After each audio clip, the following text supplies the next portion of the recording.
stacked cast of Keep You in the Loop podcast. It's absolutely crazy the amount of people we've got on here today. So, all right. We've got Joe from Theme Park Insanity. We've got Mikhile, who used to be an ex-Ride-Up. We've got Sean from Lift Hills and Frills. And we have Sean from ParkSpill as well. So 2 Seans. So it might get a little bit confusing, but we'll try and sort that out as we're going along. So hello, everyone. Do you want to say hello to everybody in the chat? Very good evening, and very good evening to everybody in the chat as well. Hello, everybody out there. Yeah. Sean, even everyone, how are we doing? I thought you were done, my bad. All right, so we're going to start off with a little update from Joe. So, Joe, you want to crack on with that? No worries. So first and foremost, very good evening, guys, and thank you so much to everybody that is joining us this evening. We hope you have a fantastic week so far. Just to let you all know, we do actually have our brand new social group now available, which is Keep You in the Loop Fam. Fantastic, thanks to everybody that has joined us in that group so far. We are literally now nearly at 400 members. Yeah. And it's literally been less than 2 weeks, I would say, since we set it up. So massive thank you to everybody that has joined us. Just to also let you know, if you haven't already joined that group, then it's a great little community. It's kind of carrying on the social dynamic that we had before. So please drop by, join the group, come say hi, and we'd be more than happy to have you on board. It's going to be an amazing group going forwards. We also do have some brand new official pieces of merch now available as well on the official Theme Park Insanity website store. These are in partnership with Luke from CoasterGen himself, and it's actually official Keep You in the Loop Fam t-shirts. Now we also have those available in both men's and women's sizes, and we also have a Keep You in the Loop Fam cup as well. So you can drop by, you can represent the fam, you can grab your own piece of the action, and just hopefully you like them. It's got our brand new logo on, and obviously it's going to be good. So check those out, guys. Thank you very much, Luke. Yeah, no worries, man. All right, so Sean from ParkSpill, do you want to just tell everybody where the people can find you and where you've come from, basically? You've been sat on YouTube and you've had this amazing quality videos that have been going on since last year. Now I've noticed. I noticed your fireworks video was the first one that I saw, which was really cool. So guys, make sure you go over and subscribe. All the links are in the video description as well to all the channels featured in this podcast. Please subscribe. Please like this video as well.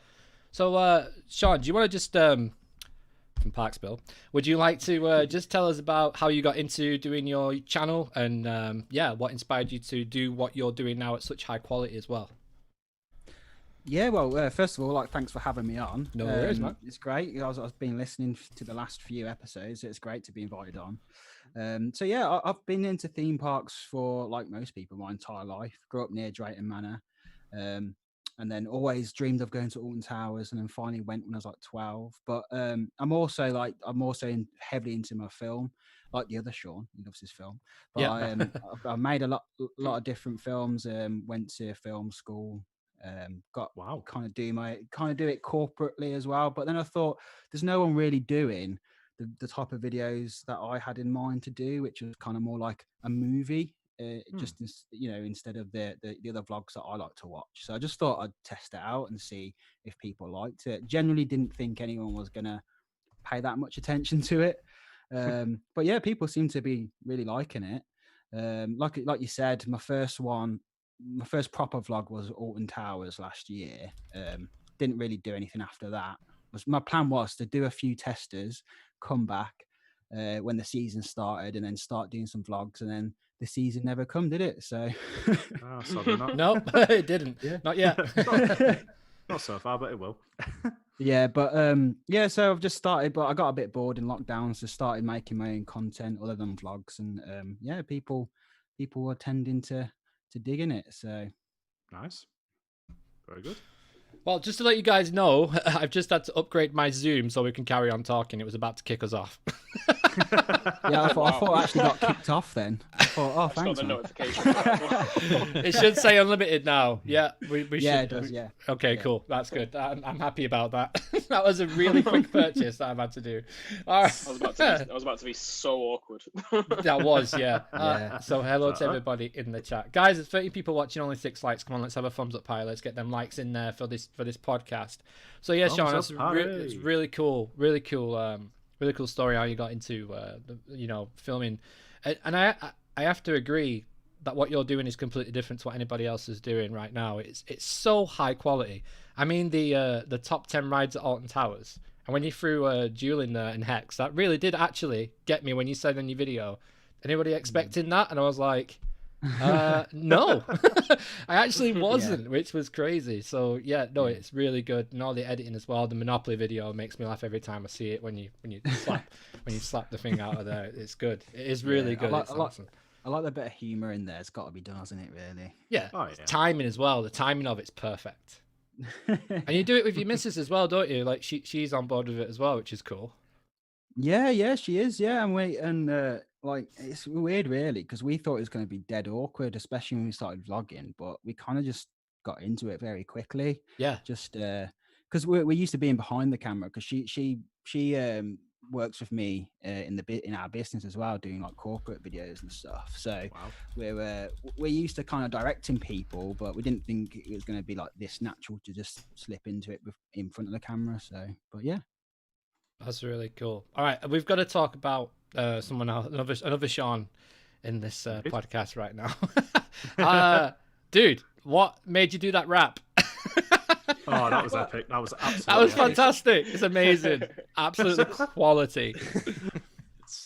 So yeah, I thought I was having a think about like basically what Sean's just discussed, like how can you stand out? How can you do something different? So obviously Sean over at ParkSpill is doing the cinematic sort of intros and that, and I've always been an idiot since day one. So I'm thinking, what can I do to stand out to make theme park videos more funny, more engaging, something different that you just don't see every day. Now you see a lot of people talking in front of the camera about various things, and I'm kind of getting bored of doing that now. So I was like, what can I do that's a little bit different?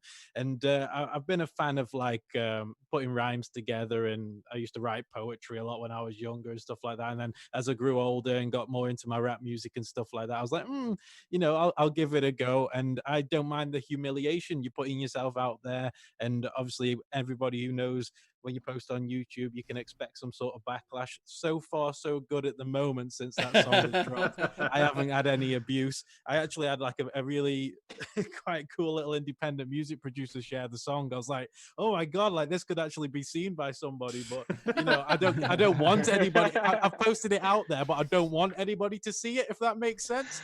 I don't want it to be that big, because that's when the abuse comes my way. But no, I've got my force fields up, and it's good fun at the end of the day, and it's just keeping me occupied, and for you guys as well, whoever watched it, keeping them occupied too. But yeah, it is what it is, man. I'm just throwing myself out there and hoping for a good response.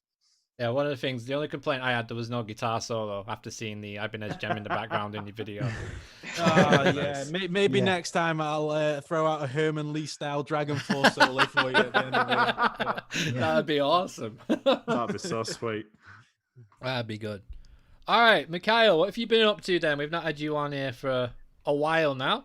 It's good to have you back on. Last time you was on, we was doing the ride sims. The talk along with ride sims. So what have you been up to, man? Have you been creating some things in the background, or have you just been chilling out on, obviously just in isolation like the rest of us? Well, lockdown, I should say. I guess you could say a bit of both.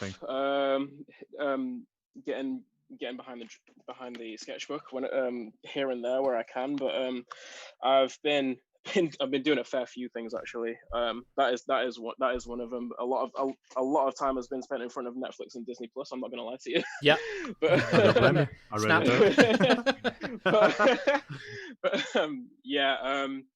I've been practicing a lot of drawing techniques. Not really gotten ahead in terms of projects work. It's more just practicing skills and getting used to doing different things. I'm still working on pencil drawings and colored pencil drawings at the moment, and just seeing what I can apply to different visual and environments, theme park environments, themed area environments, stuff like that. Just playing around with ideas. I'm currently saving up for a new PC. So nice. when I'm eventually able to get that, I'm hoping to kit it out with full Adobe Creative Cloud, and then teaching myself, the likes of Photoshop, Illustrator, all of those kind of things, and hopefully I can start practicing different methods of digital drawing and 3D modeling and things like that. So, so yeah. Have you ever tried No Limits? Have you ever tried No Limits? Yeah. So back when I used to have a laptop that could actually run it. Yeah. I was on there a fair bit. Like before No Limits 2 was a thing, I used No Limits 1, and Oof, yeah, same. That was just like chalk and cheese. Ages ago. Yeah, pretty much. It's obviously not even close to what we can do in No Limits 2 now. No. And I haven't been able to, because I've just not had, like, no computer that I've had has just had the strength to be able to, you know, run that or Planet Coaster that I've Planco. had. Of recent years. So it's been a while, but like I said, once I'm able to get my hands on this on a new PC, I'll be right back in the thick of things and creating on there for sure. Yeah, man, it's gonna definitely, because you could take your sketches and then put them into Planet Coaster, and you know you could really try and create the things you want to create, and you can see people walking around as well. That's one thing I've noticed with Planet Coaster. I've done so much stuff in Planet Coaster, but I've never opened my parks that much, and I actually did it the other day, and I was like, you know what? That's not too bad. With people in there, I was like, yeah, you know what? It's not too bad. Yeah. And then, like, when I just look at it, I'm like, it's just a building. And then people start using it and sitting down on the benches and start eating food and all that stuff. It's like, all right, that's pretty cool. That's nice to see. Yeah. But you have to have a beast of a machine to run Planet Coaster anywhere near to how you want to run it right now. I mean, I'm running CPU. Yeah, I'm running a 2070 Super graphics card, and I'm running a Ryzen CPU, and it still sometimes struggles with it. Like I was gonna say, how much did with it. Yeah, how much did having guests in your park slow down, you know, the FPS? Not too much, because the quality kind of stays around the same when you've got when you've got a good CPU and a graphics card. It usually stays around the same. But I've updated mine, so it's like a modern rig now. Basically, it was cool. Was like a mid-tier PC, but since I started doing all the streaming with the webcam and Streamlabs and all that stuff, I've had to just literally upgrade my graphics card and upgrade my RAM as well. But it's a beast. But you can get a good computer that will run all that stuff now for roughly around £600 to £700, like pretty easily. So, you know, and laptops, there's some good gaming laptops out there at the moment, believe it or not, like for almost like 500 to 600 as well, which will run it. And really nice. Not mine. Yours. We won't even go there, Joe. We won't even go there. Absolutely not, man. Definitely I remember when I got Planco for the first time, and I tried to run it on my MacBook, and my MacBook just went so hot. It was just I couldn't even touch it. Yeah, I'm not surprised. You could probably fry an egg on there, right? Exactly. Yeah. I mean, now I run it on my computer and it's fine, but I'm wondering how they're gonna, you know, adapt it to the console. I'm just really don't see how that. I don't know. I don't downgrade it a lot. I don't know. I'd have to do. It'll be on low of the low settings at 30 FPS. I can't see it being any more than that. I'm tried just thinking how much detail are they going to be able to go into in terms of, you know, being able to use the coaster builder and just the different you know, the different building techniques that are so intricate in it. I'm just wondering how they'll adapt those to be able to work on a console. It'll be interesting for sure. It's like when you're a lot of it is obviously just like using different parts to make something new, you know, and with that precision trying to like sync things into walls and stuff, I just can't see that really working very well. Yeah, I can't either. I mean, they did City Skylines pretty well onto console, which was like it was decently done, so you could play it. The Sims as well, that you can play that pretty well on the console as well. But I don't think the people at Frontier, since Planet Zoo came out, Planet Coaster's not really been much of a priority. No, it's a bit of a thing to say and a bit controversial, but I do feel like that is the case because they've not released anything for it since. I think now they've got Planet Zoo and they're operating it on that engine now. The new engine's beautiful though. Yeah, it looks so good. The path system's way better. Like everything about it is just most of the stuff that we needed is like happened in Planet Zoo. So I'm just hoping that they'll start thinking of that now. But then again, you got to think they're going to bring out all these expansions now, aren't they, for Planet Zoo? So there's already one out now. I think it's Arctic and something else. I'm not sure. Africa, I think maybe. So I think it was something to do with Central or Southern Africa. that one that dropped. Right. Okay. Alright. Well, cheeky little segue. Speaking about zoos. Hey, like I want to see what you did there. Hey, I like what you did there. Yeah. I wasn't gonna like get into that. that conversation I like because I that. tried running virtual towers on my computer and it just keeps crashing on the lowest setting. So I need a new computer. Oh, So I can't virtual get into towers that is a conversation. So monster. thank you for going to zoos. Yes, Thank you so much. All right, Sean. Sean 1, you go. You talk about the zoos. So June the 15th, Chester Zoo is reopening to the public, as well as every other zoo in the country and safari park. And word on the street, or word on the news, or whatever outlet you are reading, is that Stanley Johnson, Boris Johnson's dad, actually made that happen. So if that is true, thank you very much, sir, for making that happen. Because Thank you. we were saying in last week's podcast how crazy it was that this wide open space couldn't even open, and you've got shops and IKEAs and everything opening that are, you know, quite much smaller in terms of acreage. And I was like, okay, finally. So yeah, people have finally been able to make a change happen.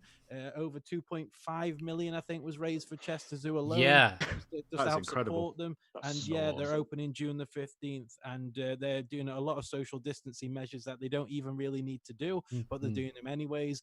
And what I wanted to ask you guys was the social distancing measures, not just in zoos. You've got your 2 meters apart.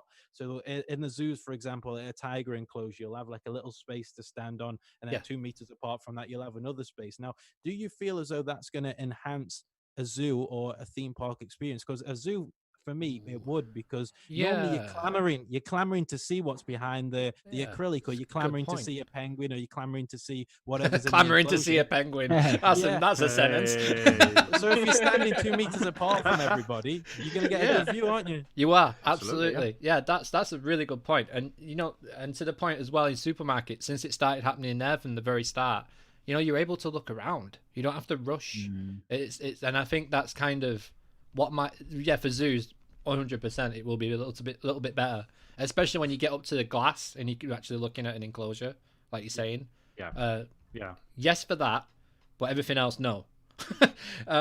Because a zoo is, you're supposed to be going around and exploring and you know, and going and seeing the animals you want to see. But do we know if there's going to be a one-way path around Chester Zoo, for example? No, not at the moment.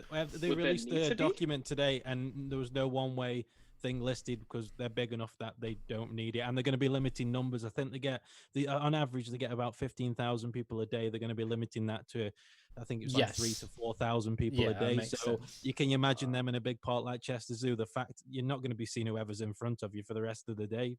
Really. No, you're not. So. I mean, we're planning to be down there, all being well, a week Saturday, and we actually have family down just outside where the zoo actually is as well. So we are going to be visiting. So we'll try and show everything that we possibly can as to what has, you know, changed down there. But it should be a nice little trip down there. It'll be good to see how they've adapted it as well. So yeah, be nice to see your family as well, right? Oh yeah, definitely. Yeah, we haven't seen them obviously for months and months and months. So it'd be nice to have a bit of a catch up with them and. Yeah, see a couple of my cousins and just have a right good time, I reckon. Should be nice. It should be good. But yeah, no, you do raise a good point there, Sean. I mean, how would you incorporate it to make things better? Like, that's a good example in zoos, but what do you, like, you asked us about theme parks, but what do you think would it serve a purpose to make something better at the theme park? Me, it's more, I've always been a stickler for queues. I hate queues. If there's an option to fast track, I will fast track. I don't like watching other people on rides having fun. I want to be on them having fun. I don't know if that's me being selfish or me just loving coasters that much. But with the 2 meters apart, or especially with having your phone with the ride times, like when you can go on, you can enjoy your day. You've got more time to explore, have a look around. It's more relaxed. You're not in a rush to be like, right, I've got to be at Nemesis. If I'm going to Nemesis at this certain time and there's a 30-minute queue, that means I've got to run all the way to Wickerman by such and such a time. And, you know, plan your day. Like, it seems much more relaxed doing it this way and less stressful. And for me, that's always welcomed. Yeah, I agree. What do you think, Sean, too? Can't get over that. Yeah, I think obviously, well, I mean, I think for most of us who like go to theme parks a lot in terms of like I say, like last year I wasn't at Alton Towers, I was at Blackpool, you know, or Thorpe Park. I think after a while you I kind of get used to waiting in queues, and kind of that becomes my day sort of thing. And yeah. I mean, sometimes I just take a book and literally I'll just read a book in the queue or something like that. So I'm not that. It'll be nice, like Sean said, to like not have to deal with that point of it. But in my eyes, I think we're seeing it as like, this is going to be like no queuing ever again. The way I see virtual queuing working in the UK especially is when you get called to the queue, you then just queue normally. So I think you'll get called to queue rather than just like, oh, you can get straight on the ride in like 5 minutes. I still think we're going to be waiting like 35 minutes if we're having to do like half loaded trains and stuff. But something, you know, we experienced at towers. I mean, in my vlog I just did, you'll see there's hardly anyone there. There was like not even 50 cars in the car park. Yeah. And we still couldn't get signal in the park.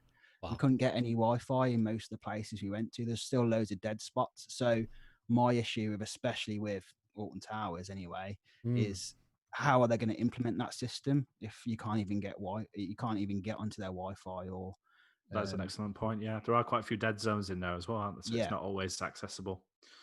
Yeah. But yeah, I think that's it. I mean, I think the problem with me is I like busy parks. I'm a weird one like that. I like the atmosphere. I mean, we all know if you go to Blackpool. Yeah, it's what we've been brought up on, isn't it? That's how we've been brought up in parks. Like, it's going to be busy. You're going to queue for a ride. You're going to get on about 3 or 4, and you're going to go home. You're going to have a wonderful time. You're going to get some candy floss, and you're going to be happy. That's how we've been brought up with theme parks. We've not been brought up with this virtual queue system, unless you've been like fast tracking everything since you were, you know. But you have to be very fortunate to do that. Yeah, I enjoy that buzz around especially at Blackpool. Like I say, like that buzz around when it's the summer, it's blazing hot. Yeah, everyone's having a good time. You're seeing like the kids having a laugh and stuff like that. And it reminds me of like when I was younger and I was like enjoying that atmosphere and stuff. And you know, that's the thing. Like me and Joe were saying when we went to like Towers and it was empty, we were just like, oh, we've always thought how cool would it be with no crowds. And then when we were there, we were like, but it's dead. Atmosphere's dead, man. There's nothing going on. So. I remember once in 2017 when I went back to Florida. Me and a friend went to Florida in September of 2017. So it was like in between seasons, in between summer and Halloween. And I remember the first 2 days that we were there, we went to SeaWorld the first day. The first day we had to actually do something was we went to SeaWorld and it was dead. It was empty. We must have been two of maybe 40, 50 people in the park. And so it was no one there, quiet as all hell. And then the next day we went to Islands of Adventure at Universal Orlando. And it eventually ended up, like throughout the day, it ended up being not that busy anyway, but we got there right when the gates opened, and there was a fair few people that there who got there for opening as well, and there was just a buzz in the air, like it's just a sort of like electric kind of atmosphere. I was just like, for me, because having not been to Universal Orlando for a few years before that, it was like, I'm back. I'm back where I want to be. Back in the chaos. Back in those universal length queues. Yes. Yeah. Hagrid's queues. God, there's just a certain atmosphere that can only be generated with, you know, people being in the park with, you know, just bodies excited and I mean, the only place I don't like busy is Portaventura because that's hell. Yes, because nobody queues, mate. No one queues. Everyone jumps in, and like obviously, if you don't buy Fast Pass, you're not getting in for like 2 hours into the ride. God, it's horrible. But on a quiet day, it's an absolutely beautiful place to be. It's the best. Yeah, it's a weird park, isn't it? Because it's like if it's quiet, amazing. One of my favorite parks ever. You can usually tell when you come out of that little alcove and then you see the lake. You just look at Furious Back Over. It's got a 4-hour queue. Then you go back to your hotel. Might as well. Absolutely. It's crazy how close that ride is to the entrance. When you think about the queues that Spinball gets at Alton Towers, like I would say Furious Back Over is actually closer to the entrance at PA than what Spinball is to the entrance at Alton Towers. And that you have to pass it, don't you, to get anywhere as well. You have to pass it to get to the train. that takes you around the park. Yeah. And it's, I mean, in my opinion, I bloody hate that ride as well. It's the worst coaster I've ever done. Do you not like it? It's not the worst. No, I don't like it. It's one of them things, isn't it? Where, you know, people like, I don't find Colossus at Thorpe Park. I think that's smooth as anything. But then I find Furious Baco like it's unbearable for me. Really? The launch is good, but yeah, I went on it like 4 times when we was at our last trip there. Every time I go on it, I'm like, I'm going to enjoy it this time. I'm going to get a good seat. And then it just gives me a headache. And there's no other coaster, except for Al Condor at Wallaby Holland. But that SLC. It's the first one ever made. The worst coaster ever. It just looks ugly though, doesn't it? You just look at it, you're like, yeah, I'm just definitely going to come off with some sort of insurance claim here. The sounds it makes are just insane. Like, it's, oh no. Yeah. I know what you mean. But saying that, Furious Baco, it looks amazing off ride, like over there. That little, what is it? A vineyard. I've said it before, like, we're saying it with Digital Dan, like, the theme for it is just crazy. It's like a guy who drowns by wine and you get launched at like 70 odd miles an hour into this beautiful airtime hill, and then after that it's just chaos. I love the theming of it. It's so well done. It's just mental. It's a mental ride. But yeah, so we were just touching on a little bit about how we'll carry on this next topic we're going to talk about. It's about Blackpool Pleasure Beach, because we are kind of in that topic area. How do you guys think the one-way system's going to work around there? I think personally, it's going to be more like a figure of 8 kind of style. I think you're probably going to end up going up the side of where the ice arena is, and then sort of making your way over to where Icon is, and kind of going down past, sort of the, what's it, where we went for our food, the Coaster restaurant, Coasters, yeah. Yeah, I think you'll go down there, and then basically I think you'll kind of come back in another sort of way round through Nickelodeon Land, back up that side, if that kind of makes sense, maybe. Or alternatively, perhaps they'll try and do it in like a sort of more like a circular shape, perhaps, and do it that way. But either way, it's going to be one of those 2 configurations. You're not going to obviously be kind of crossing over. And I think, the more that they kind of keep people to themselves as they go through the park, I think, it's kind of going to work, and it's kind of not at the same time. It depends on just how busy that park gets, because it's so enclosed. I was going to say, it kind of depend on how many people are in the park for that to work or not work, won't it? Absolutely, well, that's a good thing as well, because it saves you. For example, say if they had the one-way system in Alton Towers, for example, you had to go all the way around the gardens just to get to Nemesis, for example, and the other way was closed. It works in Blackpool's favour. Can you imagine the queue for Can you imagine the queue for the Sky Ride if that was the case? Oh, God. Oh my God! You'd be going around Burger Kitchen's kitchen to get on that thing. You'd be going around everywhere.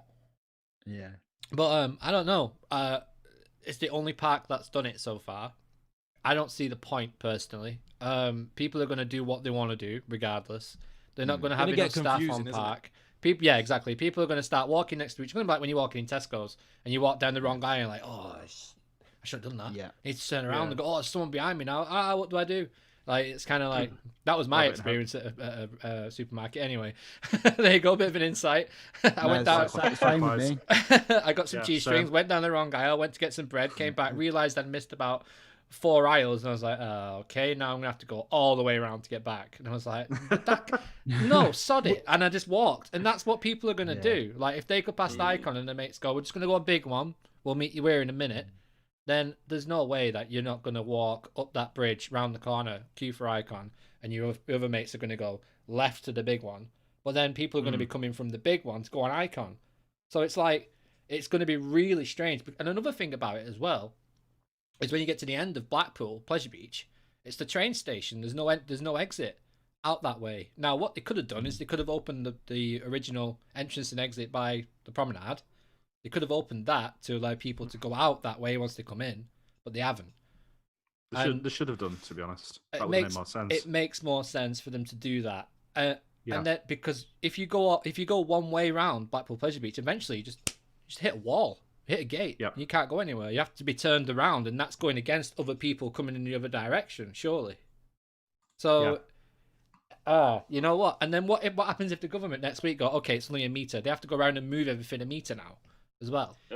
At the moment, people's interpretations of those social distancing things is also an issue, because even just watching people's vlogs, it's like Marauder's Mayhem with the arrows on the floor. The first thing I was thinking about was, do I stand on the white arrow whilst 2 meters in front of me someone else is standing on the white arrow? Do I take up the little gap in between the 2 arrows? I was getting confused already. So people's interpretations of the markers and the signs and stuff, everyone's going to be all over the place. I don't think everybody's going to be going one way. It's going to be everybody's going every way. But hope to God that people have the common sense to stay whatever meter distance apart that's been regulated. Oh God, let's hope so. And that's why I think that people, it should just be up to our discretion to stay away from other people. I mean, we do it in every other place we go to now. Like, you know, if someone's getting some milk, I don't barge past them and get it before they've finished. I wait for them to finish now. And actually, it's more of a courtesy thing now as well. Like, people have more time, more space. So we've learned how to do it in all aspects of life. So what makes them think we can't do it at a theme park? But you always get the idiots. Of course you do. Common sense is no longer common. No, it's not. Even just going down to a local park, I was walking down the country lane. There's like a little country side track running alongside the railway. And I always go down there because it's quieter. And there was a family coming towards me. And I was like, these guys aren't moving. There was like a little kid, a mum and a dad. I was like, they're taking up the whole path. These guys are not moving. I was ready to wage some sort of Troy battle against them for a second. It came to the point where I was like, right, I'm just going to have to give in. I'm going to have to bow down. I ended up down this little embankment, and I was like, right, I can't get back up the embankment now because these idiots have pushed me off the path. So a similar thing happened to me and Joe. We went for a walk, and there was a woman. There was a woman with pushing a push chair one side, and another woman pushing a push chair on the other row on the other path. So they was both coming towards us, and it was like a sketch. I swear to it. Me and Joe had to end up walking in a main road to get past, and we were just like, is this even worth going for a walk anymore? It's mental. I can imagine it like you zooming in on like each other's faces as they get closer and closer and closer. Like literally, it's just like the pram wheel as you walk past each other. Maybe you should do it. That could be quite funny, actually. Yeah, that could be a good sketch. Maybe there could be some good social distancing sketches that could be made at theme parks. Maybe that's what we can use Blackpool Pleasure Beach for when we all go back. There we go. Oh, it's gonna be so funny. I would love to see that on an episode of like Gavin and Stacey or something like that. Yeah, exactly. It would be play on that kind of humor. Oh, can you imagine if they did like a new in-betweeners and did it in that, though? That'd be epic. It really would, wouldn't it? As long as they don't remove it from YouTube, like, you know, 'cause that's been taken down today, hasn't it? Or yesterday. Crazy. Oh my God, yeah. What, in-betweeners? Yeah. I think I saw someone saying that it's because BritBox have bought it. Damn it. Oh, really? So they've put it behind like another paywall. Idiots. Oh, not good. Not good. I mean, talking about the just talking about the queuing. Like, we went to Warwick Castle the other day, and we noticed it's like they've got a one-way system around there. Obviously, for those that don't know, that's owned by Merlin as well. Yep. And their kind of one-way system was very strange, because there was a sign saying exit only. However, there's a marking on the floor pointing towards the exit, but then the other side of that path said exit only. So both ends of it said exit only. So it kind of was like, that makes no sense. I saw that in your video. I was like, they really don't want you to stay, do they? Because both directions said exit. It's like, we just want them in and straight out. Yeah, it was like exit. And I was like, it's just so weird, because like they've had enough time to kind of sort these issues out. So I don't know. We were quite impressed in terms of like how they were doing everything with the, you know, with all the sanitation and everything everywhere. But there's just little things like that I'm guessing the last week has been a dry run for them, really, to work the kinks out. But it's little things like that worry me a little bit. Do we know if they're asking anybody feedback when you're at these places? Did you get asked for feedback? No. That's a shame. No. They should be doing, especially doing that. Yeah. In this situation, they should be doing that, because obviously that gives them a much clearer picture where the improvements need to be made. You know, it's a really good way to kind of learn. So and also, if they're not asking for feedback and someone wants to give feedback, they'll end up giving feedback on Twitter, social media, or just on their, you know, TripAdvisor page. Well, now on this podcast, dude, we're talking about it now. Yeah. You know, so it's like you might as well just ask us while we're there. You know, do you mind just filling? What did you think of your experience today? Was it good enough? Did you feel safe? Will you come back? Because if you're going to go at this time, you're going to go at any time, because this is a test now for people. Yeah, they're going to be like, "Oh, I don't think I want to go out quite yet." But exactly. I do know that certain parks. I've heard of certain parks employing like a I suppose a quote unquote COVID-19 team, so to speak, of just employees that their sole job is to basically enforce the rules and restrictions and just remind guests of what they need to do and things of that nature. So I don't know if they also act as, I suppose, a point where guests can give feedback to them for them to pass on to their supervisors and managers and stuff like that. If that is the case, then that would be a good way for, you know, guests to give feedback, or for them to, you know, obtain feedback from guests like that are on park, like right there and then. It's very similar to the very intimidating security force that Blackpool Pleasure Beach mentioned on their website that would be patrolling the park. Hey, there's only one intimidating security force that scares me, and that's the guy who sits in the home bargains window. You always think he's real when you walk past. Yeah, he's a bit sun-faded now, though. I think I'd be more intimidated by the flipping laughing man at this point, personally. Actually, I don't think I'd be intimidated whatsoever. You know, that's the only one that's really genuinely scary.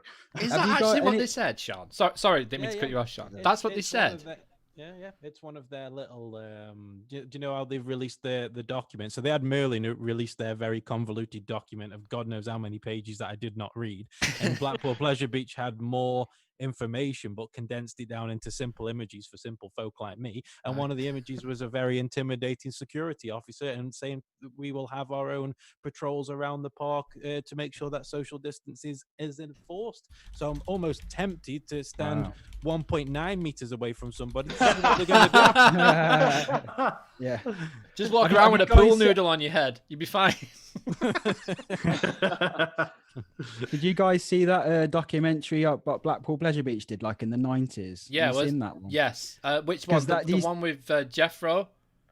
Get that bloody ride moving, that one, and where they put fairy liquid inside River Caves. Yes, yeah. And you said like the amount of like kind of trouble they used to have to break up all the time with the security guards. It's just insane, that was. But that's what it reminds me of you talking about security guards around there. Like, are they really going to like manhandle people if you're not like? It's literally going to be like Monty Python sketch again. Well, yeah. It's going to come around with a stick. I've got more Benny Hill personally, but there we go.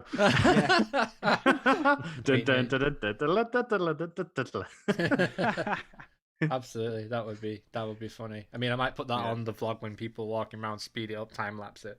I mean, imagine what a socially distant theme park on a time lapse is going to look like. Oh, it's going to be interesting. Everyone needs to strap some sort of neons to them and do like an overexposed motorway style. Yeah, one of them. That'll be some cool vlog footage. Spice it up a bit. All right, so should we say hello to the chat and see if any questions have come in? There are quite a few people watching. There's 16 people currently watching. Just so let you guys know. Digital Dan's just joined the chat, so hello, Digital Dan. How are you, sir? And we've got quite a lot in the chat. I might miss some. Theme Park Family says to Sean, I'm guessing both of you, what is your go-to theme park? One of you go. And then the other one go. Which one? which Sean? Yeah. We'll go with ParkSpill first. Yeah, so, Alton Towers is like the closest, so I love Alton Towers. It's my happy place, so yeah, I'd say that one, really. However, I can't diversify because mine's exactly the same. No. Well, you can speak for him then. We'll do it the other way. Every said before we started the podcast, it was like Sean was going to speak for Sean all the way through it, and it would have been. Well, we're actually trolling you. We're like the same person, really. We're just like cloned two Zoom accounts. Yeah, exactly. Yeah. Phone jacker. No, I'd say Blackpool is a close second though. In the recent years, Blackpool has really, for me, it's come up. I think the variety of like rides you can get at Blackpool, you can't really get at Alton Towers. So, but for me, just from the memories and nostalgia, Alton Towers definitely. I have to agree with that myself. Likewise. Towers has a magic to it, doesn't it? It's got a magic to it that I just doesn't find is replicated in other parks. Now, Blackpool for me is also a close second. It must be a Sean thing. And no, because I'm exactly the same, Sean. And my name's Luke. just change your name to Sean. Just make it easier for everybody. Yeah. But it's got a magic to it that when you just walk through it, it's like, okay, I'm at a theme park, and it's rare that you get that atmosphere in the UK. In America, I remember going to Universal, and I was like, yeah, it's got that same atmosphere. There's like a magic to it, and it's like an essence that you just can't put your finger on. And Blackpool Pleasure Beach has got it, but I don't think it's got it in as many. I think it's just more the location for Blackpool, like you by the sea. It feels like you're away from home. You know, yes, it's bringing that sort of location magic to it. Even though the rest of Blackpool is a bit of an eyesore, but at least Blackpool Pleasure Beach is nice. It's getting better. It's getting better. It's getting better. Blackpool is slowly but surely getting better. The Las Vegas of the Northwest. Yeah, my first trip, I went to Blackpool and actually stayed there with a few mates. Our hotel got raided. And they found like they got raided, and they backs up my point. And they smashed open. This was like 6 years ago, by the way, so it has come far, you know. But it's come far in 6 years, has it? Yeah, it's come. You just sit on your car now. They cleaned up that beach. But yeah, they dragged out a load of junkies out of about 20 of them in the room that they were this motel. I don't know if that's what you want to call it. They just dragged him out. But that was my first experience of like Blackpool, and I was like, "Oh, great!" Wow. So you was on edge with the security guards at Blackpool Pleasure Beach the day after, then I imagine. Yeah. There was something definitely rather unsavory going down in one of the rooms close to where we were, weren't there, Luke? Oh yes, they were. Yes. Very unsavory. Yeah. We digress. Moving on. We did indeed. A story for another time. That sounds like. Absolutely. Visit Blackpool, everyone.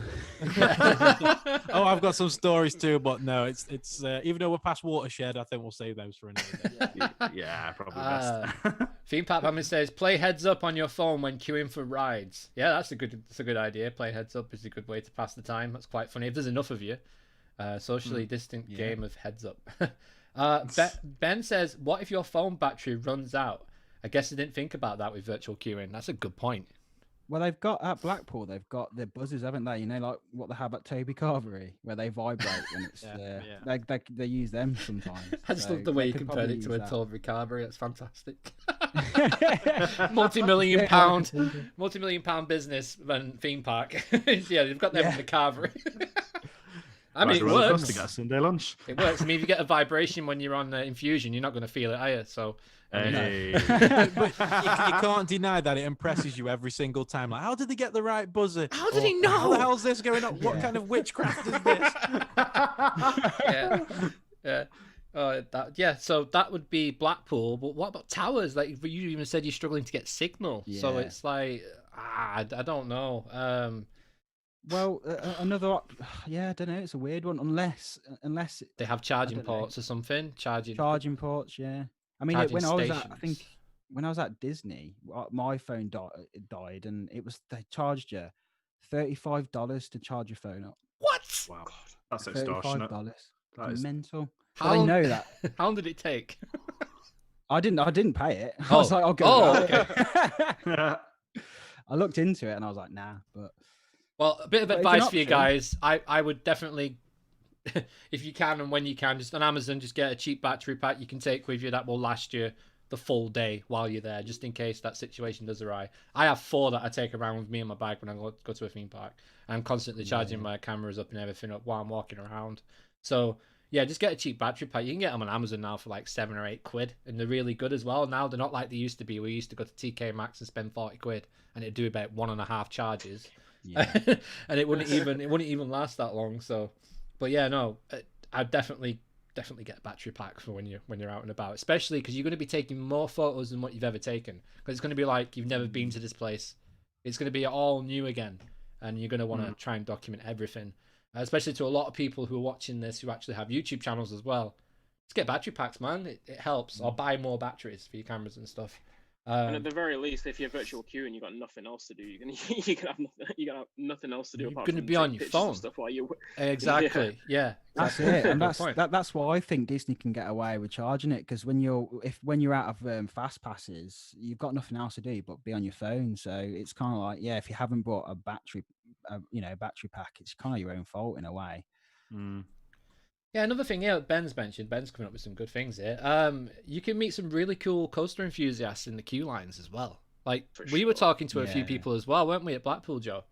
We were, yeah. There was lots of different people there, weren't there? Yeah, it was pretty cool. It's always pretty cool to talk to other people. I wouldn't want to lose that, to be honest with you, because that's really good. You know, I've never had that. Have you not? No, I must go on the depressing days where everybody in the queues are always talking about accidents that have happened on the ride that I'm just about to go on. I was like, one, that's not true, and two, I'm still questioning whether it's true or not, even though I know in my heart that it's not. It's still like, what if my seatbelt does come off on Oblivion, or what if I did open this door down by Nemesis and get kicked in the head? You hear some stupid stories. That's why I love that they've brought they won't do it now, but Towers are slowly bringing back the single rider queue, single liner, because like the amount of people I've met just from doing that, because most enthusiasts, if they go to the park by themselves, you know that they're by themselves and you can just start talking, and I think that's a good little advantage. But the Smiler was awesome for that. Because it was usually quite a big queue as well for single rider, so it was like you'd definitely be talking to someone, and if you're talking to someone you never met before, you're on the ride, it's like, oh, have you been on this before? Like, yeah, I've been on it loads of times, and then you just start talking. It's really easy to start a conversation with someone that you're both passionate about, and single riders genuinely are enthusiasts who just want to get the rides in, and maybe their family are waiting for them, and that's kind of how it happens. And you can meet a lot of people from doing that. It's really cool. It's a good point, Ben. It's a very good point. Make sure you like and subscribe as well. Yeah, another good point. What was that, Mikhile? I was just saying, I've run into a few. I'll be with whoever I'm with, and they'd hear us talking about, like, talking in coaster terms and stuff like that, and they just join in the conversation, and there you have it. Your group's just doubled, and it's definitely fun, especially when the people working there are enthusiasts as well. Oh yeah, definitely. That's why I like Towers, because there's a lot of enthusiasts who tend to work at the Towers, and Thorpe actually. Like when I think last time I went to Thorpe Park, I wore an Untamed t-shirt, and the amount of ride operators who kept talking to me about it, and I was just like, I always heard that the staff at Thorpe were not nice, because you always hear that from a lot of other people, like when they compare Towers and Thorpe, but I found the staff at Thorpe to be amazing, really. Yeah, I agree. The staff at Thorpe are amazing. The staff at Alton Towers are amazing. The staff at Winter Wonderland, well, we just don't talk about that. They'll look miserable as hell, didn't they? Hang on a minute. When you say we don't talk about that, when it doesn't involve people in the next door in a hotel, I think we should talk about it. What went down? What didn't go down? Like, one of my harnesses was clearly not on. He's like, it's down. I was like, it's not down. I asked the guy in the booth. I said, check your computer. He's like, oh yeah, the light's not on. I was like, cheers for that, mate. And that was on Hangover the Tower as well. And I knew something wasn't going down, so I had to make double checks. I was absolutely bricking it. But there was another one going up, just a ghost train. They give you like a little token to give to the guy at the top.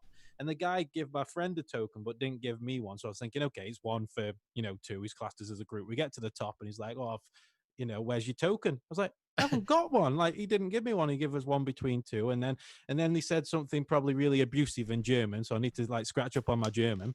And every single day, every single ride we went to, there was either someone very miserable taking the money and not bothered, or no one that was that enthusiastic to get this Christmas atmosphere up. It was Christmas time. Everyone's meant to be smiley and happy, and it was just a lot of very angry Germans. I think we should have Christmas early this year. 4th of July. Merry Christmas. We should just cancel the year now and just have Christmas every day now. Yeah, why absolutely. Not? Might as well. Why not? Did you do Olympia Looping? I did, yeah. How was that? Loved it. Yeah? Yeah, I thought it was great. I thought that it was going to be like really rough. I thought it was going to be one of these ones that I'd come off and I wouldn't want to go on anything else all day, but it was for a traveling coaster. oh, it was so smooth. Like everything was incredible. It just felt great. It felt like it had been there permanently. You know, it didn't feel like any Vekoma or any other rough roller coaster I can compare Confusion. it to. Yeah, exactly. Sorry. No, it was a Hay smooth fever. coaster. It was a lot of fun. And, but it's over so quickly. Like you want to go straight back on it as soon as you've come off. And they had like a single rider's queue for it as well, which I thought was great. And like an amusement park ride, Really? they had like a little single rider style queue, and they had the front row queue as well. So it was done really professionally. It was one of my favorite coasters. But Euro Coaster that was there, which was like a suspended theme park coaster. That is awful. like a crazy mouse. Yeah, it's like a crazy mouse mated with a Vekoma. They've spawned this Nemesis style amusement clone out of its bowels, and then the rest was just torture for about 2.5 minutes. That sounds like what's going on in the room next door in Blackpool. You so should have let me carry on doing those voices, man. That would have been such a laugh if it actually done that. That was hilarious. But I was so pissed it were unreal. Yes, you really were. Oh, just a quick one. Virtual Towers. So Gav's in the chat from Virtual Towers Online. So hello, dude. Hope you're doing well. Hope the project's doing well. And he says, just a heads up to all the Virtual Towers Online followers. Keep your eyes peeled this weekend. Ooh. I need to get a graphics card this weekend that will run it, Gav.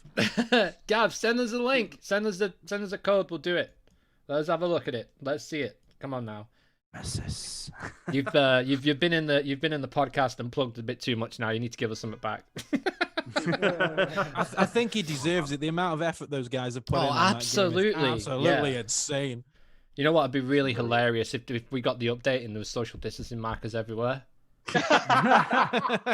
Oh, that'd be eight. Like you're walking into a wall, like an invisible wall. Like you can't get past a certain checkpoint. It's like boom. You say that, but if you walk into the Smiler shop wall, you actually end up in the Smiler shop and station on Virtual Towers Online. If you guys didn't know that. The thing is, though, you'll get fans that literally look down and see a social distancing marker and stand there and wait to be scanned at this Virtual Towers gate and stay there for about a good hour, wondering why they haven't been called forward. Yeah.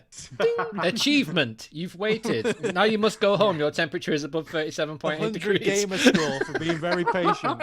Yeah. Very patient. That's an achievement. All right, let's have a look. See, all right, we're gonna have to push on a little bit. We're up to 51 minutes, believe it or not, guys. Wow, yeah, that's gone fast. Jurassic Park coaster, Mikhile, over to you, mate. Hello. Oh man, I can't really say enough about this coaster. Just put it in short. I've not been as hyped about a coaster since Taron opened. I don't think. Wow. It really does look like something special. And the thing about this Jurassic coaster is I think a lot of people in Orlando that frequent Orlando parks aren't going to be ready for what this is going to be. No. Either this or Iron Gwazi. Like definitely Iron Gwazi. Jesus. Right. That's a nice comparison.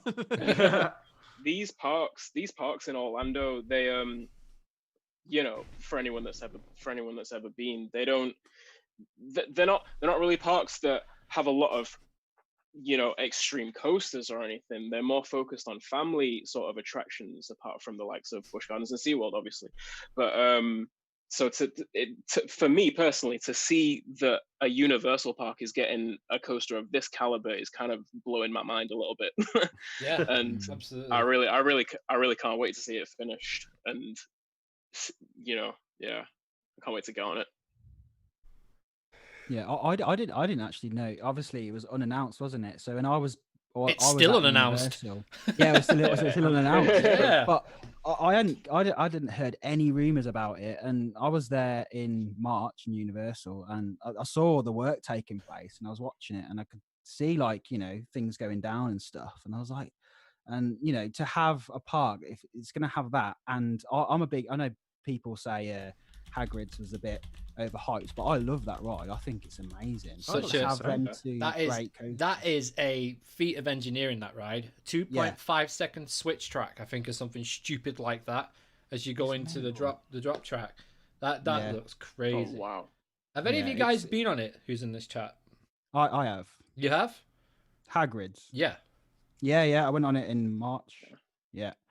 It's good. It's like, it's not obviously, like what a lot of people were saying was, it's not like massively intense, but it's just like really, really fun. It's like, I mean, if you like booster bikes, it's like that, like version 2.0. You know, it's just insane. I got to luckily have a front ride on it. I had 2 goes. Nice.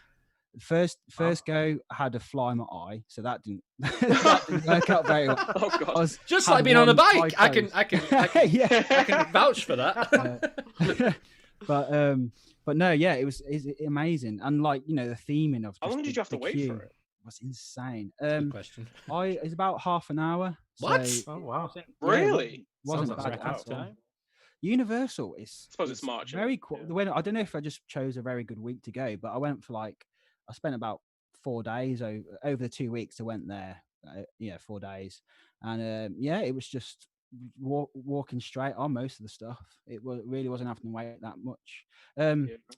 Forbidden Journey was a bit of a wait, but they have a single riders, so you can get straight on that, so that was fine. So yeah. Nice. There's a lot of fans who've expressed, a lot of Harry Potter fans who've expressed outrage over the Dino coaster being so close to Hogsmeade. I just wondered what you guys thought. Very close to Hogsmeade. I was watching a vlog earlier. I can't remember what they were called, but they've got a lot of subscribers, so they don't need a shout out from us. But they were literally almost, if you reached your hand over the wall, you could almost you'd be within a meter of touching somebody on a train. So it's really close. I think they're going to be extending some of the walls and some of the theming elements around that. I think when you're walking through Hogsmeade, you can't. I think the only place you can see it from in the whole Hogsmeade area is at the back of the 3 broomsticks. Yeah. I'm not sure if you can see it when you're actually walking through. Walking in between. You've got the Leaky Cauldron and the 3 broomsticks on your left, and then Hagrid's on your right. I don't know if in that walkway. I don't know if you can see it there. Yeah. I think the over water turns go past the outdoor seating areas of the 3 broomsticks. Yeah. Yes. Yeah, I can't. I'm sure. Like when I was there, because we was at the 3 broomsticks, and I'm sure you couldn't see over there. But maybe that's because I had like a construction wall up or something. I don't know, but I couldn't remember seeing out of there. But yeah. Me personally, I don't really see what the fuss is about. No, it's a theme park at the end of the day. You know what I mean? It's it's Harry Potter fans, man. How long the films come out and they're still talking about it, but I'm not going to go into that. They've only just started How many selling the Fantastic merch in Beasts Primark. do you need to make? Yeah, it's like, are we going to see Fantastic Beasts 2 and 3 and 4 and 10 and 12 and who cares? Just move on. I mean, I'm a fan of Avengers and Star Wars, so I can't really talk really. So yeah, likewise. Yeah, but I mean, it's a lot harder to find Star Wars and Avengers merch in Primark, though, isn't it? Let's be honest. Yeah, extremely. But you go into like any shop now, and they sell I remember back in the day when even when I was looking for like a Metallica t-shirt or something, I'd have to go to like a dingy shop, and they can get Metallica t-shirt from like Primark. It's ridiculous. It's like, what? And they've never even heard of the back. Like the most of the kids wearing it, I've never heard of them. No, that's another conversation. That's like the models that you see on Instagram wearing a Nirvana t-shirt and you ask them to name a song, and they're like, "Highway to Hell."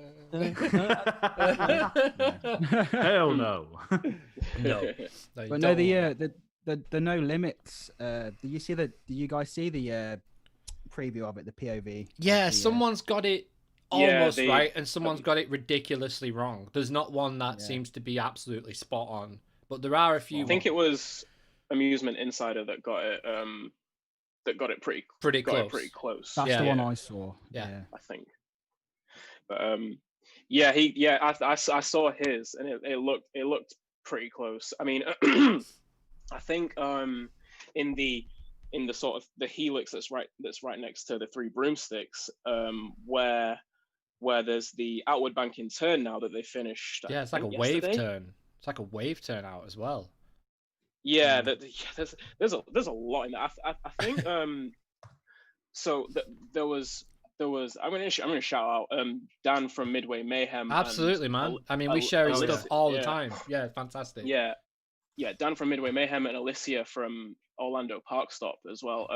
They've both been covering this thing since before Hagrid's open. They've been covering it for so long now, and sort of estimate of what the layout would be. They one of them, I can't remember who. One of them released that, and it did show that huge 540 helix around around the back end of the ride. And I think a lot of people were talking about, oh, that's going to be boring. It's just going to be just one, long right turn before it comes out of it. No. And obviously we can see now that that's about as far from the case as it possibly could be. Well, number one, it's an Intamin, so if it's a Helix, it's going to be forceful. So 100%. Yeah, 100%. And that what shocked me as well is actually how high it is. Like on some of the vlogs I've seen, and you see that top support, which looks like a top hat of some kind. It's pretty high. Yeah. Like it's up there. It's like almost. I'd say it was taller than Icon. Definitely. Yeah, it is. Well, it is said to be a top hat, I believe. Yeah, it is most likely going to be a top hat, and that goes back to my point about we don't see these kind of coasters at Orlando Park. Absolutely, like That support is supposed to be around 110 feet at the moment. Wow. The Hulk is around about the same height. The Hulk's top height is around about the same height. You've got Rip Ride Rocket over in studios that's around 160, I think. But I think this is rumored to be around 170, somewhere between 170 and 180, I think. Wow. Is what I've heard. Wow. So that top hat is hovering around about the same height as Hulk, and then the track is going to obviously go, a fair few feet higher than that before topping out. Yeah, definitely. But I think I'm most excited to see the theming they're going to have around it. Yeah, that's what's going to make it as well. I think. Yeah, likewise. How fast you're whizzing through. Because obviously if you can going to compare it to Taron, I mean, that what makes that so good. I mean, I'm not actually done that, but from the POVs and what I've heard, it's just how close you are to things. Yeah. So yeah, I'm looking forward to seeing what they're going to do with that. I've done Taron. It's amazing. Yeah, that's my I just need to do it so much. for sure.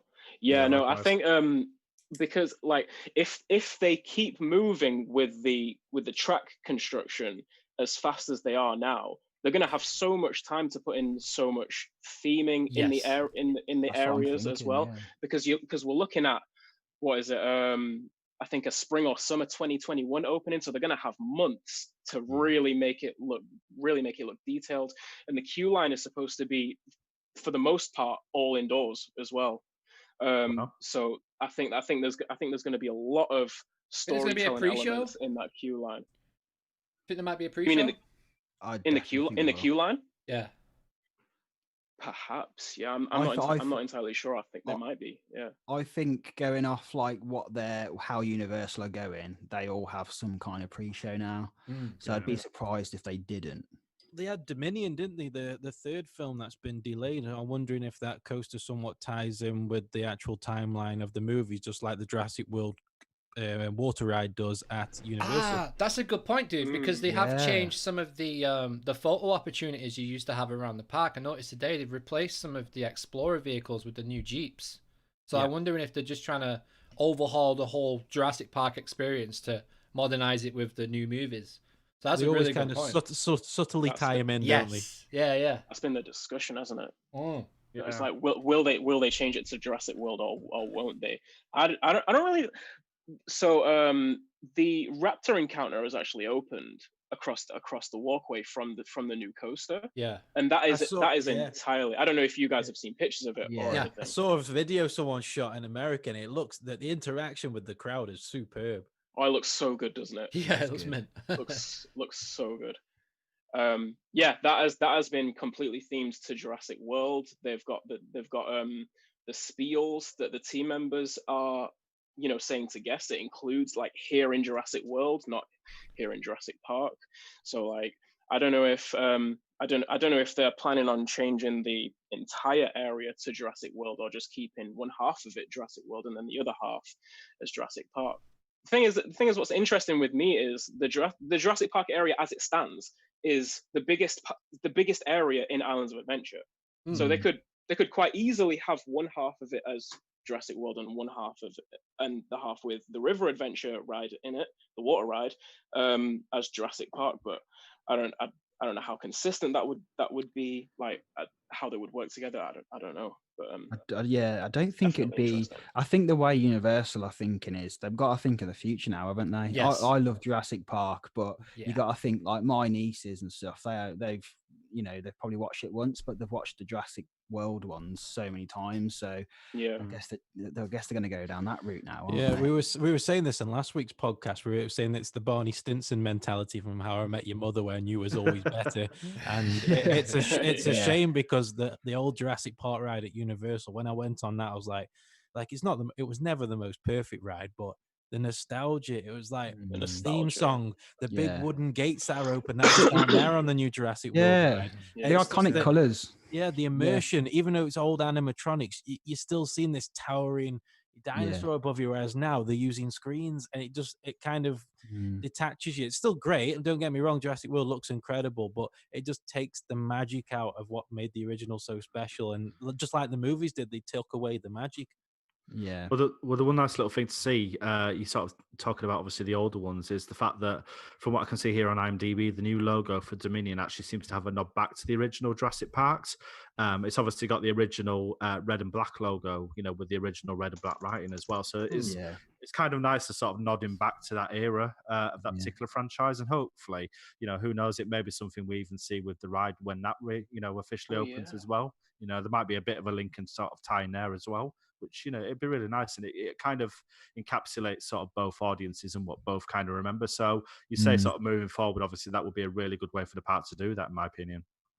Yeah, I think that'd be nice if they could somehow incorporate both, like you say, like how Galaxy's Edge, you go into there and you'll see like a nod back to like the original kind of like the original trilogy and stuff. And this, if you look out for it, you can see like little Easter eggs and stuff. Yeah, do something like that. That'd be cool. Be awesome. Yeah, that would be cool, because that would definitely attract the nostalgia people that really like to look for them sort of things as well. As well as you've got this brand new modern double-spined Intamin coaster that's incredible. You've also got these other things that's being added to the park where you can go and look around, like with Star Wars, at Disney. There's so many things that are there that are hidden, and you just Well, in so Sean, you might have seen this since you rode Hagrid's in March. Didn't they? Correct me if I'm wrong. Didn't they have like a little nod back to Dueling Dragons in the queue line for that? I didn't notice that, but then again, I never got to. I didn't get to ride Dueling Dragons, so I didn't notice that. That is one coaster I wish I managed to get on. Yeah, that's same here. It looks likewise. I managed to ride Dueling Dragons. I never rode it when it was Dragon Challenge, but yeah, you still got to ride the coaster though. yeah. What was it like? Well, I'm kind of in the boat of saying that it was good. Like, it was a good experience primarily because they dueled. Yes. If they didn't duel, I would have probably just thought there were two pretty good B&M inverts, and that's about it. In my opinion, there are much better B&M inverts out there. I don't know if that might trigger a couple of people, but because it definitely does have its fans and its following still. But it was fun though. It definitely was fun. Yeah. Yeah. So did you do the new Jurassic Park River whatever it's called then, Sean, when you went? Well, it's still the original Jurassic Park over there, right, in Orlando. Right. It's the one in Anaheim. That's of course it is. Yeah. It gets confusing, doesn't it? Because I generally didn't. When I got to the park, I was like, "Is this the new one or the old one?" And I was like, "Oh no, it's still the originals. They still have the Discovery Center there and everything." So yeah, it was nice because obviously I think they are gonna revamp it now. I would imagine it would do. Yeah, I think it'll probably be done after the new coaster opens. But yeah, I can see that happening as well. But I'm just glad I got to, ride it in case they do, go over it again. All right. Well, let's have a look in the chat, see if there's anything that we can talk about a little bit more. Just going back to this new Intamin Universal, could you see any? Well, let's touch a little bit on. I know we've gone a little bit over, but the new park in London. What do you guys think about that? Getting the official public consultancy through as well, which it looks like they're still going ahead with it. Well, trying to go ahead with it. Yeah, they've kind of fought through the whole sort of COVID situation, come out of it just as strong as kind of went into it. Yeah. And it's looking like, you know, public consultation is certainly going to be going ahead later this year, e.g. sort of September, October time, which in my opinion is fantastic. Yeah. It shows that obviously they are committed to making this project happen. And, you know, the level of attention to detail in that resort alone, if anything in the park mirrors those concept pictures and that concept art, that is going to be something completely different for the UK. It's going to really step up the industry as a whole here, and it's going to really put a fire under Merlin's backside to obviously do something more with build a coaster. Sorry. Exactly. Yeah. Well, Thorpe Park alone, but you know, it's a really good move, and I'm genuinely hoping, with every ounce of hope that I have, that it does go ahead. What do you guys think? I can see it. I can see it going ahead, and I can see it having 3 main coasters in there. Definitely an RMC if they get the chance to have it, because they're going to do what Energylandia did. Let's be honest. They're going to look at what people want, and they're going to give it us, and then they're going to stop, do other things, and then they're going to think, like, what do they want in 5 years' time? And they're going to keep adding. Well, Energylandia is not really a good comparison because they just build whatever they want. Sandbox mode. Yeah. I was going to say, do you think they're going to go down the, you know, the massive coasters route? I don't know if I got that vibe from the concept. It's going to have a lot of indoor elements, isn't it? It's indoors. So you could be thinking along the lines of maybe Tron, maybe even like Shanghai style sort of indoor coaster attractions like along those lines, like Tron and Guardians. Yeah. And I would love to know, Mikhile, from watching the Imagineering documentary on Disney Plus, who are the people behind this? Because if you could figure out who a couple of the people are, if they've been working for Disney or they've been working for somebody else in the past, then maybe we might be able to figure out what is coming. Because obviously everybody has their own styles in the industry. And you know what I'd really love to see, guys? John Wilder coming out of retirement to build a massive ride just for that park. How good would that be? That would be so fitting. I mean, he came out of retirement to fix a drop, and it made Wicker Man 20 times better. So, I mean, I just really would love to see something like what they're building now at Universal for that park, because, like you said, 170 feet, it's not that tall. Over here, it's not that tall compared to like the big one, Stealth, that kind of stuff. So it's like something like that, but with the interaction of the Jurassic coaster as well. But in a UK park could really work with a nice pre-show, good theme, and I mean the amount of IPs you've got to choose from as well, considering who's building the park. Like you were just saying, Joe, about Paramount, not Paramount, sorry, like you were saying about Thorpe Park. I was looking at the Paramount concept then and just drew like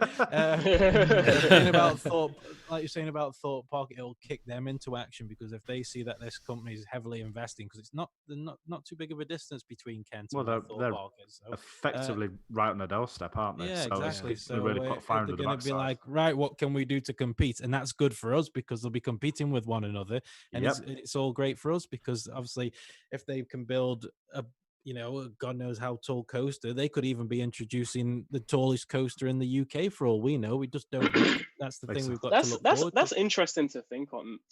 Though, like in terms of the parks that this project, should it be successful in, you know, coming to fruition and everything, thinking of the parks that it'll be in direct competition with, do you think it's going to be the likes of the Thorpes and the Alton Towers and the Pleasure Beaches, or is it going to be more so, you know, on a more international scale in terms of being in competition with, you know, you got Disneyland Paris over in France, you've got Efteling not too far away, you know, in terms of those international resorts that people gravitate towards. I definitely think so, because that's how it's advertised, isn't it? All the marketing documents so far is like the UK's Disneyland. Like they haven't been too original at the moment, let's be honest. But it is early days with concept, but it's going to be on a grand stage. It's going to be one of them parks that people overseas will be looking at and be like, oh, I want to go see London, because everyone in America obviously thinks that the only place in the UK is London. Let's not even go there. I mean, I was on a ferry from Hull, and they were selling London merch on the way to Belgium. When I was over in America, everyone was like, "Are you from London?" It's like, "I'm from the UK." Does that mean you're from London? Do you know the Queen? Do you know the Queen? I mean, do you know the Queen? Like, have you drank tea? I went tea last Tuesday. I remember Wolf asking me that about the Queen. Like, do you know the Queen? I'm like, no, Wolf, I don't know. That was back in the day, though. It was Here's funny. where we joke about those questions, like, do you know the Queen? Does everybody over here drink tea? But they're like we joke about it. Yeah. Those Genuine. are genuine questions they're asking. Yes, Yes, they well, are. it's when you say yes, I do not drink joking. tea. They're floored every time. It's like, yes, I do drink tea. What? You actually drink tea? With milk? What? There was a video I saw on YouTube the other day Oh, of Americans trying no. to make British tea, and it was hilarious. It was just Absolutely. trolling Oh, us, that's wasn't awful. it? Yeah, it was just trolling us, wasn't it? It was proper Put that in trolling. the microwave and stuff. I was like, what are you doing? Good old Yorkshire brew, like, you know what I mean? Yeah, absolutely. All right, quick one, guys. Busch Gardens and SeaWorld is opened. So, Mikhile, I remember we were talking about earlier on, just before earlier on today when we had a quick conversation, we were talking about how you think they've kind of rushed it a little bit in terms of what they've been implementing into the park. Do you want to talk about a little bit about that? Yeah. Well, what we touched on a little bit earlier today was SeaWorld. SeaWorld seems to be doing it well in terms of prepping themselves for opening and stuff. Sorry, like we've seen a lot. We've seen a lot of footage of rides testing, either team members and employees riding Mako and Kraken with masks on to see what's the likelihood of them falling off and stuff like that. But with Busch Gardens, I'm not entirely sure if that's still the case. I've not really heard much out of there from in terms of their their preparation plans, the restrictions they're putting in place, like even if they're testing rides and stuff. And I've heard from a couple of people that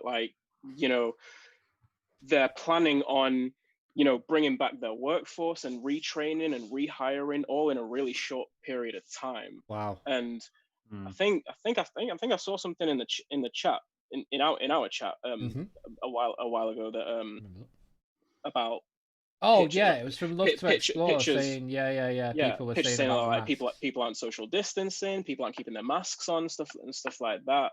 So I'm wondering if that is a direct result of a lack of time that they've given themselves to prepare in terms of specific training that they're giving their team members and stuff, how well staffed they are and stuff like that.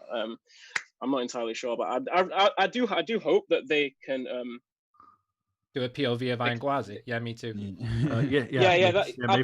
Absolutely. That's definitely where I was going with it. No, it does seem. Go on, Sean. You're fine. Yeah, I was going to say, I just in terms of it's a very different culture, isn't it, over in America? As I've just seen on TV, a lot of people resisting the lockdown. I just wonder, I think because the people who are going right now to these parks are mainly going to be enthusiasts who are going to be respectful, want to keep the parks open and adhere to it. But I think maybe as people get braver and start going to the parks, how long is it going to be until they start taking the masks off and going, well, who's going to control this? Who's going to stop this? Are they going to tell every single person who's not got a mask on, can you put it up? Can you put it up? Especially with Disney, because Disney's all about being, the cast members are smiling and stuff like that. Like, how can they enforce it? I think it's a weird one. Strange, but it comes back to what we were saying before, isn't it? Like self-control and trying to have that sort of awareness of yourself and the group around you. But like I say, it's going to be so difficult to maintain. That's why you need more of these Blackpool police officers walking around all over the place. Put your mask on now. Yeah. I feel safer just talking about it with you guys. But I definitely think it's gonna hurt Disney though, especially because who wants to go to Disney, especially if it's your first time? A lot of people have said that. This is your thing, and it's just. I don't see how it's going to work if you're going to have security roaming around. It kind of takes away from everything that they stand for, isn't it? Even when you're walking in the numbers? Yes, even when you're walking through the entrance, man, and cast members are wearing masks, it's not Disney. Like, Disney's supposed to be this magical place away from all that. Like, you're supposed to go to Disneyland and be, I hate using the word, immersed in everything that's going on in Disney and becoming a Disney character, so to speak. As you walk around Disney, you become your own movie. It's your own movie for the day. Yeah. Like, that's kind of what it is. And Yeah. to have this outside interference from masks and, you know, all that kind of stuff and social distancing, it doesn't make any sense. Now, my argument is, well, I've got two arguments. One of them's about wearing masks on coasters, and the other one's about if they train all their staff and then the government turn around and go, right, we're no more social distancing now. I mean, how much time and effort has to go into that? And how much time and effort and money has to go into that? All the plexiglass they've had to put out everywhere. All that kind of stuff. Which is, in a way, I'm kind of a bit... I'm on the fence of, yes, UK parks should open, but maybe wait 2-3 weeks. It looks like we're going in the right direction with all this stuff to be able to go back to... And I'm glad that New Zealand have gone back to normal. Not a new normal, but normal. Which means normal. In the world, there is a normal. So there's none of this new normal talk. It's back to normal now in New Zealand, which means it's going to be that everywhere at some point, hopefully. So there's hope. So I think, I mean, sorry, carry on, mate. No, it's fine. Go on.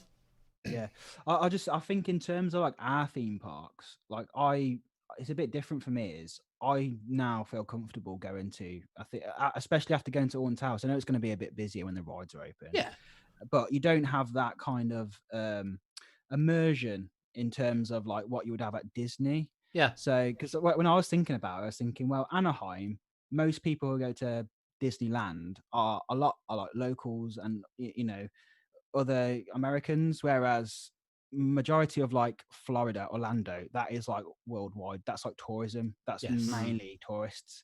Definitely. And that's what I think in terms of people are not going to spend all that money to go to Florida, the flights, everything, the accommodation, all this sort of stuff to have like like a watered down version of Disney. Yeah, exactly. Well, this is kind of what I was thinking as well, like in terms of the people who are going to Florida for that theme park experience and stuff. And I've heard as I've been listening to podcasts over the past few weeks, like talking about how sort of like the focus, so to speak, in terms of the parks that you're going to go to is kind of between Universal and Disney is shifted somewhat from my 2 weeks in Florida is going to be a Disney 2 weeks in Florida. We may put in a day for Busch, a day for SeaWorld, and then like a day for Universal, but it is a Disney trip. Yeah. Now the focus is sort of shifting towards maybe I'll do a week at Disney and a week at Universal. And I'm just thinking to what extent is it going to keep shifting,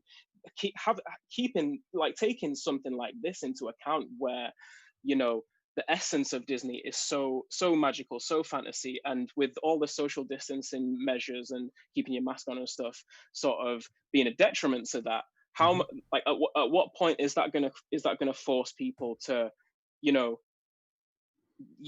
turn their trip into, okay, so we're gonna have a Universal trip, and we might go to check something out at Disney for like check things out at Disney like for 2 or 3 days, but we're gonna stay in a Universal hotel. We're gonna go to studios. We're gonna hang out in City Walk and stuff like that. I kind of do think Universal are in a much better position, not much better, but a better position than Disney at the moment to take advantage of the potential competition with people who are making the effort to come out to parks at the moment and just moving forward. It's going to be interesting to see how they do versus each other. It is, exactly. And the thing is with Disney World, they are on the back foot because just how many hotels have they got in Disney World? It's insane. It's like I read online, the entire place they have is bigger than Manchester. Yes. You know what I mean? Like that's how big Disney World is. It's insane. That's a funny comparison, but the monorail is massive. Yeah. You mentioned about hotels as well.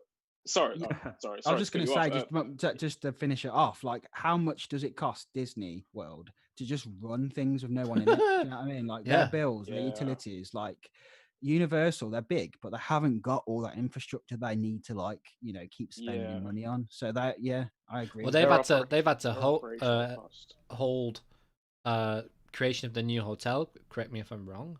I think they've had to stop the new construction of the new hotel or the new Universal World or something. They've stopped something anyway, construction of a big project. Can't remember what it was called. Epic Universe. Yeah, I think that's what it is. They've stopped that, Universe. and that was supposed to be their next big thing. So, I mean, that just tells you how much they're struggling. That's been delayed. Another thing as well, though, guys, that we've all forgotten about is Universal's open right now. Yeah. Yep. Disney doesn't open until the middle of July. Also, as well, I was going to say to your point about the hotels, three of those hotels are going to be unavailable moving forward because the NBA. I don't know if Oh yeah. Heard of this. Yeah. The NBA are going to be moving that. Yeah, they're going to be moving their league to the ESPN Wide World of Sports, and the players and the team associates and just NBA employees and stuff are going to be staying in I think it's 3 of the hotels. Wow. Or at least 3 or something like that. How much money has gone into that? Are they going to be on the Disney dining plan? LeBron with the magic band. Yeah, we're going.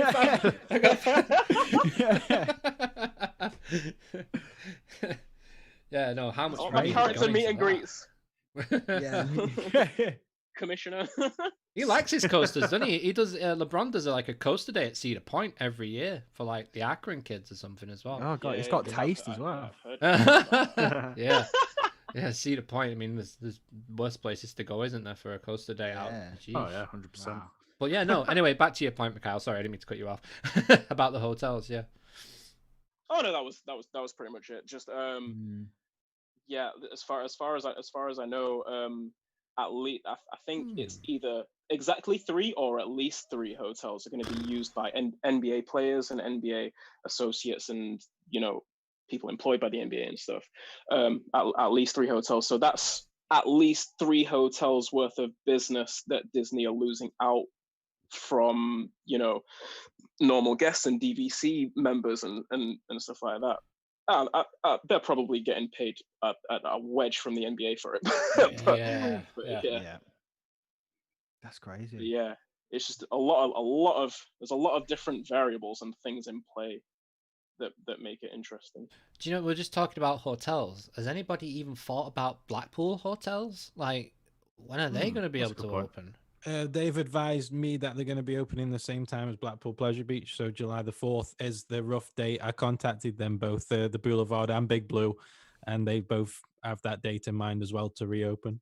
See, hotels like that, one group, so one household per room. I mean, I don't see how that's a problem, to be honest with you. If you compare it to everything else. Breakfast will be weird, though. I think everything will go to some sort of room service rather than... probably it's a good idea. I don't think the restaurants will be open just yet, but I think it'll go to like a room service or some sort of come down to collect your meal at this time, such and such, or whatever the case may be. Like at the Tilbury Carvery. Yeah. With your little buzzer. You'll get a free buzzer to take to your room. How about that? Absolutely. Yeah, it's a weird one. I think if people are, hotels are a strange one because I don't know personally how comfortable I would feel. Some of the, obviously you're going to pick a nice place in Blackpool, but I've worked in the hospitality industry. I know how bad the cleaning can be sometimes. So it's one of them. Is that going to put people off from booking hotels and stuff? Are they going to just end up driving wherever they're coming from? I already say no to those B&Bs. Yeah. Especially in Blackpool. I don't know. Well, to that point, a lot of them are family run in Blackpool.